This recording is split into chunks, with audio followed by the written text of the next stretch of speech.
Salutations à tous, c'est Boateng pour un nouveau débrief. Alors voilà, carton plein encore pour le Barça en Liga, le Barça qui remporte une victoire 5 buts à 1 face à Séville, une victoire plus qu'importante, une victoire qui conforte le Barça avant la grosse semaine qui l'attend face au Bayern de Munich et le Real Madrid. Et Hansi Flick qui fait encore du super bon boulot, franchement Hansi Flick qui nous vend du rêve, mais je vais tracer dans la retenue sur ce match parce que déjà de 1, le Séville, c'est pas non plus le gros Séville qu'on a eu ces dernières années. Et de deux, ben, c'est le lourd maintenant qui t'attend la semaine prochaine.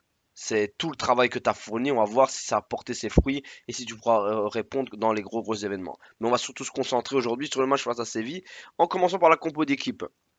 On avait Iñaki Peña au goal, à droite Koundé avec en défense centrale comme d'habitude Koubarsi Martinez, à gauche Baldé. Dans le milieu de terrain, Marc Casado avec de base qui devait être accompagné par Eric Garcia mais qui s'est blessé durant l'échauffement.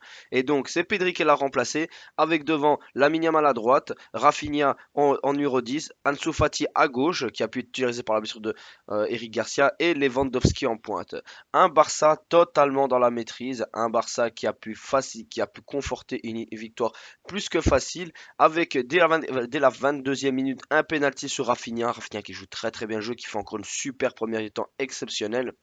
Et Lewandowski qui met son penalty, qui après suivi d'un super but sur une super contre-attaque pour un goal de Pedri avec une super passe de Lamine Yamal. Pedri qui sévit tout le temps et te met des goals de fou contre eux.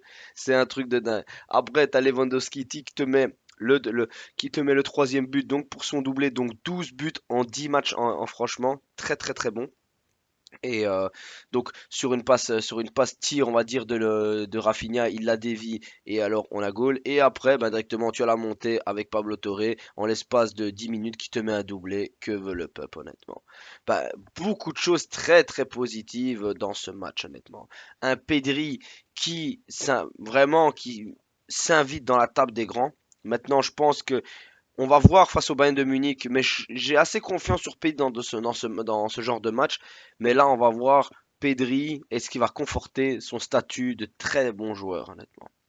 Moi, au niveau de ses caractéristiques, de ses qualités, bon, bien évidemment qu'on le met parmi les meilleurs joueurs au monde, mais là, il va falloir confirmer dans ses gros rendez-vous. Mais il a été incroyable, honnêtement. Au niveau de la distribution du jeu, il a été waouh. Et je suis content, honnêtement, qu'il ait tenté enfin sa frappe, parce que ça, Xavi, il faut dire qu'avec Xavi, il le poussait beaucoup à tenter des frappes, ce qu'il ne faisait pas beaucoup avec, avec Koeman. Mais là maintenant, bah voilà, on voit qu'elle Flick, tout le travail qui a été fourni et une frappe incroyable. Mais contre Séville, il marque souvent des super goals. Et ben, on a eu droit aussi à une défense plus que solide, même si ce but qui arrive sur la fin. Après, même si on marque directement pour Torre, bah, qui arrive avec tout comme d'habitude, une passe en profondeur, le gars qui part du milieu de terrain en vitesse, bah, c'est assez rapide et bah, tu essaies avec le piège du hors-jeu. Ça fonctionne pendant tout le match, mais là maintenant on va voir ce qui va se passer face à des grosses équipes. C'est pas, Ça a fonctionné pendant tout le match, on va pas jeter ça à la poubelle, mais il y a quand même un but et Iñaki Peña, ben c'est pas rassurant. À un moment, il te fait une sortie, mon ami, tu sais pas ce qu'il te fait. Et je ne sais pas si Hansi Flick prendra le risque de mettre Chesney dans les gros matchs, mais là, Nick Pina, ben, il a pu se mettre en jambe, on va dire à la rigueur. Mais voilà, je suis pas non plus le plus rassuré avec lui au goal. On verra par la suite. Mais on a eu droit à du Lamine Yamal plus que chaud comme d'habitude, du Lewandowski plus qu'opportuniste. Mais je suis quand même J'aurais aimé que Lamine Yamal sorte plus tôt parce que je trouve ça très bien qu'il te fait sortir Lewandowski et Rafinha à la 70e parce qu'on a eu le retour, bien évidemment, de Fermin Lopez. On a eu Pau Victor qui monte, qui n'a pas fait une mauvaise montée du tout.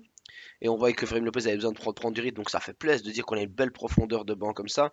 Bah, j'aurais aimé que Lamine Yamal sorte dans cette tranche-là. Après, il sera à la 76e pour Pablo Torre avec Gérard Martin aussi qui va remplacer Ansu Fati. Ansu Fati qui n'a pas fait un mauvais match, hein. Il n'a pas fait un mauvais match, même si un but lui aurait fait le plus grand bien. Mais dans la construction, il a été très bon. Il prend une jaune, je trouve, qui est pas trop méritée parce qu'il touche la balle d'abord et on voit bien qu'il veut pas trop faire mal au joueur et l'intervention n'est pas non plus méchante. Mais voilà, je trouve, je, je trouve que c'est bon qu'il se remette en rythme petit à petit. Un goal lui aurait fait plaisir, mais il ne faut pas qu'il se mette la pression. Et après, ben, on a surtout la montée et le retour de notre grand petit Gavi, honnêtement, qui monte à la 83e avec la super image de Pedri qui donne le brassard à Gavi. Gavi qui remonte, bon, tu peux pas trop juger sur l'espace de 10 minutes, mais voilà. Ça fait plaisir de le voir refouler les terrains. Frenkie de Jong, il n'est pas remonté, il avait une petite gêne, donc je pense qu'Hansi n'a pas pris de risque pour le Bayern de Munich. Ben, on verra enfin, après pour la semaine, on va dire pas la semaine noire, mais la grosse semaine qui nous attend.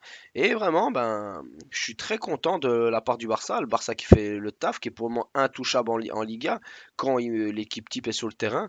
Et vraiment, je trouve ce qui a été vraiment plus que impressionnant à travers ce match, c'est les contre-attaques.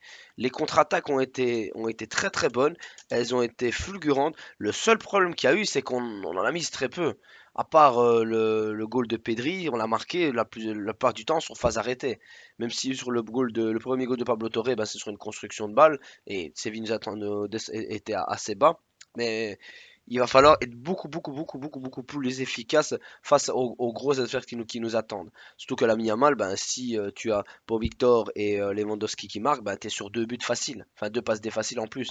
Donc voilà, ce Barça montre de quoi il est capable. Ce Barça, comme d'habitude, est bien installé en Liga et va devoir faire le maximum face au Real Madrid pour conforter sa place et arriver à 6 points ou maintenir les 3 points si on est dans un match nul. Mais on espère qu'on peut vraiment leur faire très très mal à l'extérieur. Mais voilà, le Barça répond au présent comme d'habitude. Le Barça qui, j'aime bien aimer, au niveau du pressing était très bon. Surtout Koundé qui arrive à son centième match avec le Barça, qui a fait honneur à son match dans les interventions impeccables, dans la construction impeccable, honnêtement, au niveau secteur offensif aussi impeccable, tout l'accompagnement qu'il fait. Vraiment, on a beaucoup de joueurs qui ont pu éclore. Koubarsi qui a confirmé, Casado qui était vraiment bien de ce match, qui a joué toute la rencontre. Est-ce qu'il va être remplacé par Frenkie de Jong au match contre le Bayern de Munich? On verra bien, honnêtement. Mais nos joueurs font le taf, nos joueurs montrent de quoi ils sont capables, même si on a bien vu que Séville en face, c'était pas top top. Mais dans les contre-attaques, ils auraient pu nous faire plusieurs fois mal, même si mais le piège du jeu a fait le travail, sauf une fois, donc il faudra s'inquiéter et vraiment être plus que concentré pour les gros matchs qui vont nous attendre. Voilà les amis, je vous remercie pour l'écoute, on se retrouve pour une prochaine vidéo et visca Barça.